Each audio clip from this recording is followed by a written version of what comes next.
और सबसे पहले बात करेंगे सियासत की। आम आदमी पार्टी के संयोजक अरविंद केजरीवाल ने हरियाणा की बीजेपी सरकार पर आरोप लगाया है कि उसने यमुना नदी के पानी में जहर मिला दिया था, जिसकी वजह से दिल्ली में हरियाणा की तरफ से आने वाले पानी को रोका गया। केजरीवाल ने कहा कि दिल्ली जल बोर्ड के इंजीनियर्स ने जहरीले पानी से दिल्ली के लोगों को बचा लिया।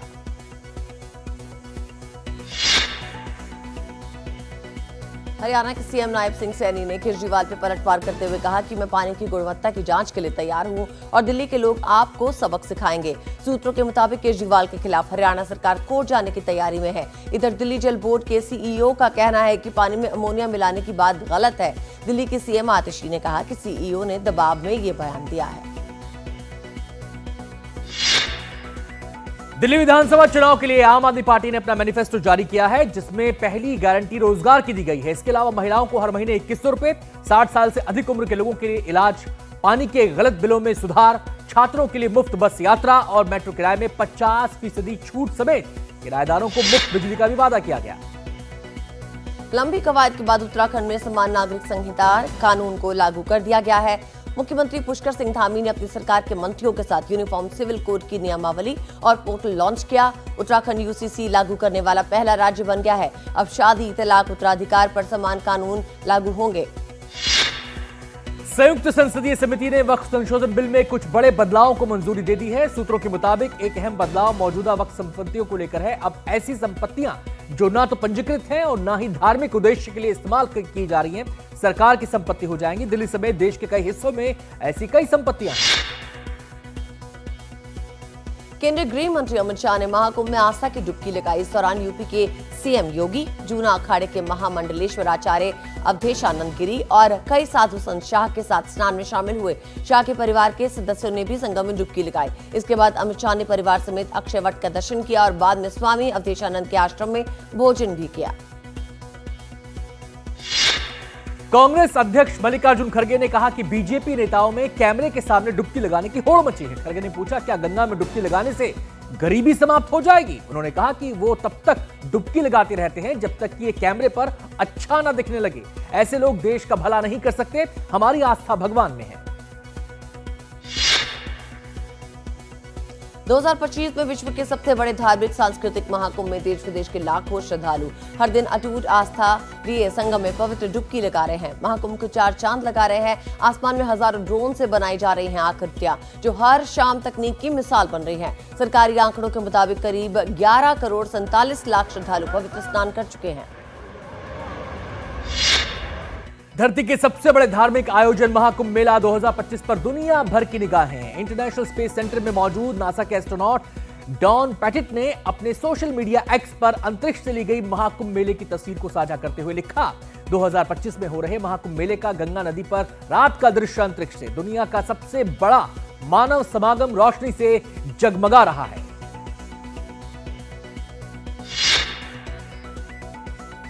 29 तारीख यानी कल मौनी अमावस्या है और प्रयागराज के त्रिवेणी संगम में इस मौके पर विशेष अमृत स्नान के लिए भक्तों का सैलाब पहले से ही जुट रहा है। कल मौनी अमावस्या के मौके पर करीब 10 करोड़ श्रद्धालुओं के अमृत स्नान का अनुमान है। प्रशासन पूरी तरह तैयार है। पूरा मेला क्षेत्र नो व्हीकल जोन घोषित कर दिया गया है। क्राउड कंट्रोल के लिए बैरिकेड्स लगाए जा रहे हैं।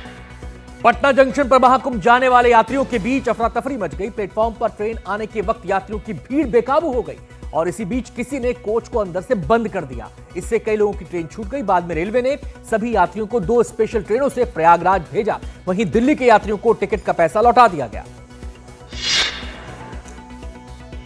यूपी के झांसी रेलवे स्टेशन पर महाकुंभ स्पेशल ट्रेन से जाने के लिए श्रद्धालुओं का सैलाब उमड़ रहा है। इसी दौरान एक यात्री की हालत बिगड़ गई, जिसे पुलिस ने तत्काल सीपीआर देकर उसकी जान बचाई। भीड़ को संभालने के लिए आरपीएफ और जीआरपी के साथ शहर के कई थानों की पुलिस फोर्स स्टेशन पर तैनात की गई है। रुड़की में 2 नेताओं को सरेआम हथियारों का प्रदर्शन और गोलीबारी करना महंगा पड़ा है। हरिद्वार जिले के खानपुर से पूर्व विधायक कुंवर प्रणव चैंपियन को 14 दिन के लिए जेल भेज दिया गया है। वहीं उमेश कुमार को पेशी के बाद जमानत लेनी पड़ी। प्रणव चैंपियन के मामले की अगली सुनवाई अब 7 फरवरी को होगी।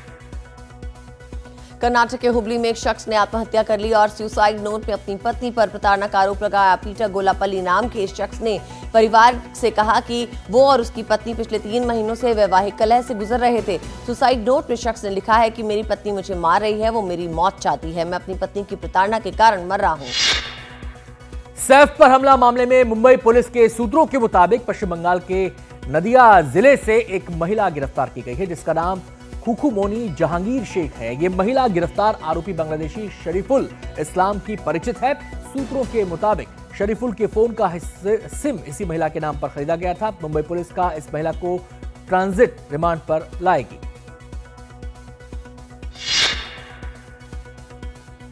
आरजीकर रेप हत्या मामले में नया मोड़ सामने आया है। पीड़ित ट्रेनी डॉक्टर के माता पिता दोषी संजय रॉय के लिए मृत्युदंड नहीं चाहते। पीड़ित परिवार के वकील का कहना है कि ट्रेनी डॉक्टर के माता पिता जान के बदले जान नहीं चाहते। उनका कहना है कि उन्होंने अपनी बेटी खो दी और वो नहीं चाहते कि कोई अपना बेटा खोए। संजय रॉय को आजीवन कारावास की सजा मिली है।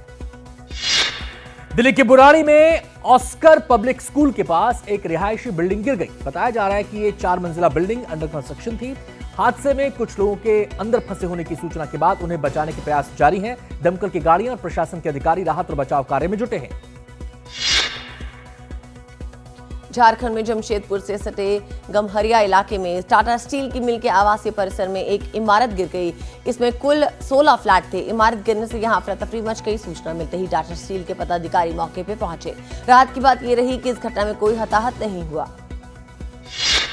गणतंत्र दिवस पर बिहार के एक सरकारी दफ्तर के कैंपस के अंदर शर्मसार कर देने वाली तस्वीर सामने आई है। सीमांचल में पूर्णिया जिले के धमदाहा पावर हाउस कैंपस में बिजली विभाग के कर्मचारी शराब और कबाब की पार्टी करते नजर आए। विभाग के ही किसी कर्मचारी ने इनका वीडियो बनाया। वीडियो वायरल होने के बाद शराबबंदी और सरकारी कर्मचारियों की मनमानी पर सवाल उठ रहे हैं।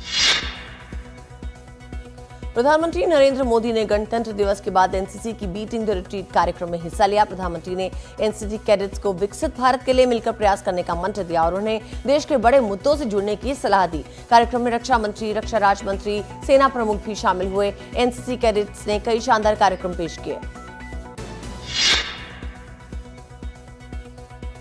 एक बार फिर साथ दिखेगी तनु वेड्स मनु की हिट जोड़ी। अभिनेत्री कंगना रनौत ने एक्टर आर माधवन के साथ नई फिल्म की शूटिंग शुरू कर दी है, जिसका ऐलान खुद कंगना ने इंस्टाग्राम पर किया। कंगना की इंस्टाग्राम स्टोरी में बिना टाइटल वाली फिल्म का क्लैपर बोर्ड दिखाया गया है, जिसके कैप्शन में लिखा है, फिल्म के सेट पर होने से ज्यादा आनंददायक कुछ नहीं है। भारत के तेज गेंदबाज Jasprit Bumrah ICC test cricketer of the year 2024 nominate किए गए हैं। स्टार भारतीय तेज गेंदबाज इंग्लैंड के खिलाफ घरेलू सीरीज और ऑस्ट्रेलिया के खिलाफ घरेलू सीरीज में शानदार प्रदर्शन कर रहे थे। 13 टेस्ट मैचेस में बुमराह ने 71 बल्लेबाजों को आउट किया था।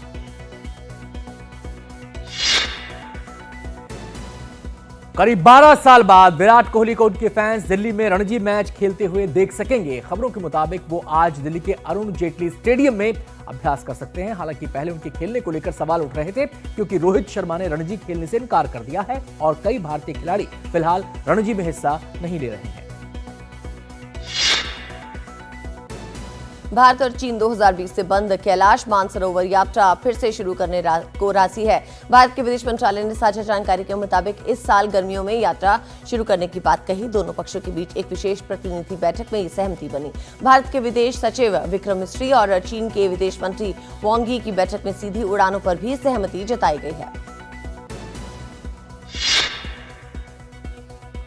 पीएम नरेंद्र मोदी ने अमेरिका के राष्ट्रपति डोनाल्ड ट्रंप के साथ पदभार ग्रहण करने के 7 दिन बाद पहली बार ट्रंप से फोन पर बात की। दोनों नेताओं में भारत अमेरिका के रिश्तों को लेकर हुई चर्चा के बाद पीएम मोदी ने एक्स पर पोस्ट कर बताया कि हम पारस्परिक रूप से लाभप्रद और विश्वसनीय साझेदारी के लिए प्रतिबद्ध हैं।